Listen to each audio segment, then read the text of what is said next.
All right, joining us for a discussion on addiction and the toll it takes on the addict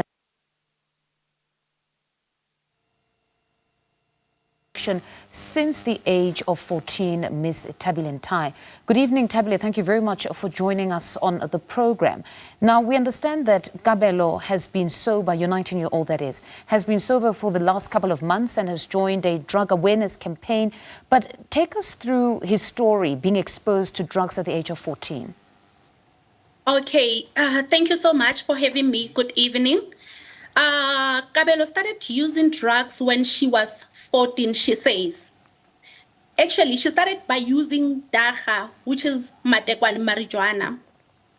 That is the drug that made her to have the nerve to use the other drug, which is crystal meth. She started using crystal meth last year, 2023. That's when September last year, 2023, that's when I noticed that she has changed. There's a change in her life. Then when I found that she is using crystal meth. But she started with marijuana. From 14 years, she's been using marijuana up until she was 19. And when did you learn of this, that your young child was taking marijuana? 2023, September. So during September holidays, school holidays, she started not sleeping at home. She started being outside a lot.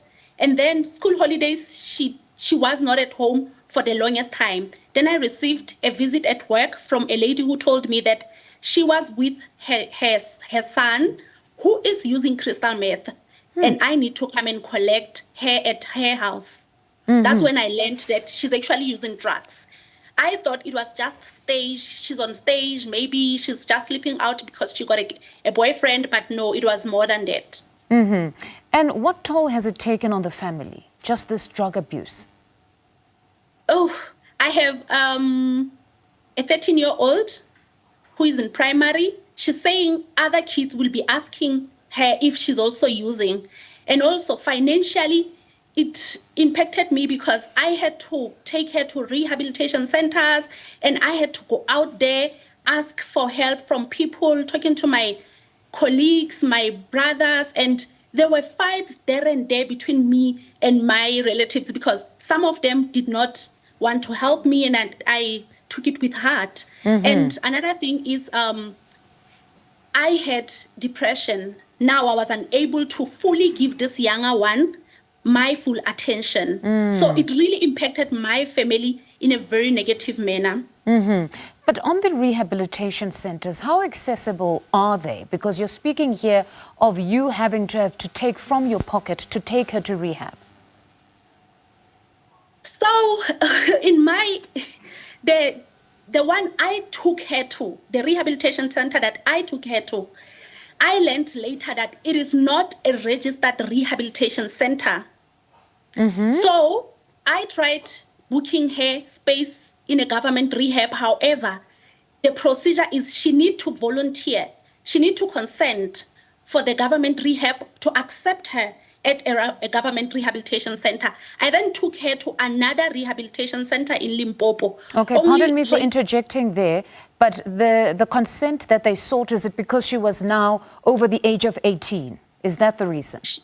Yes, she was over the age of 18, and also they were saying she's not a danger to herself or the people she's living with, which is us.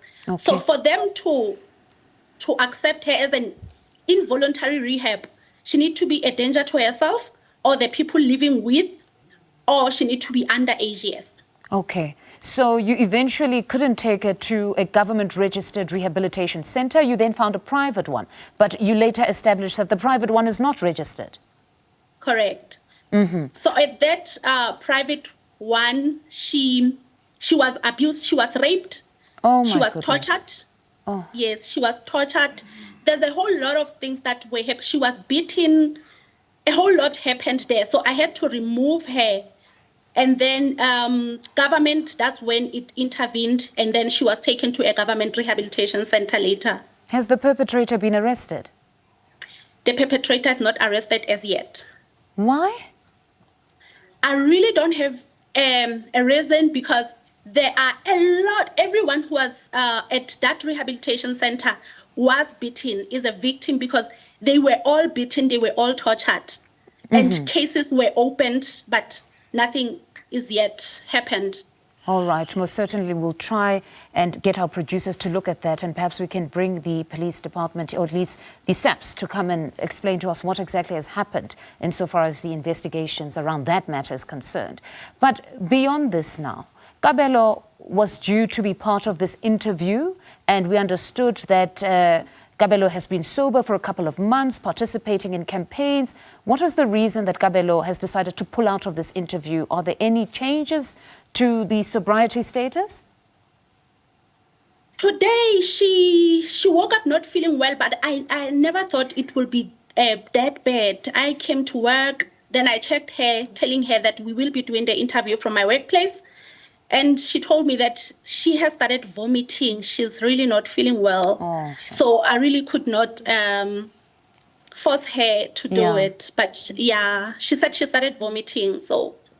Okay, we hope that she gets better. But then insofar as your message to government, because you're saying there are challenges here, that if you've got parents that want to have their children, even above the age of 18, who want to have them in a rehabilitation center, but they're told that at the very least they must be a danger to themselves. One would assume that just taking drugs means you are a danger to yourself because you've taken a dangerous decision.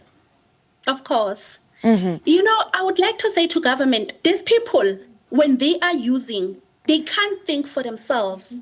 Can they let us think or help them? Because with Thabile, I forced her to go to the rehab. I took her by force. And here we are today. She's sober.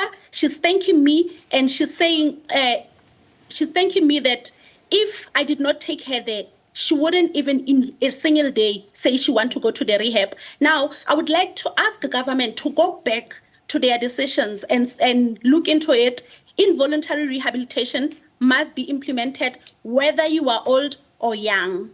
All right. Thank you very much, Thabile, for sharing yours and Thabile's story. That was the mother of Thabile Ntai, Thabile Ntai, speaking to us on substance abuse.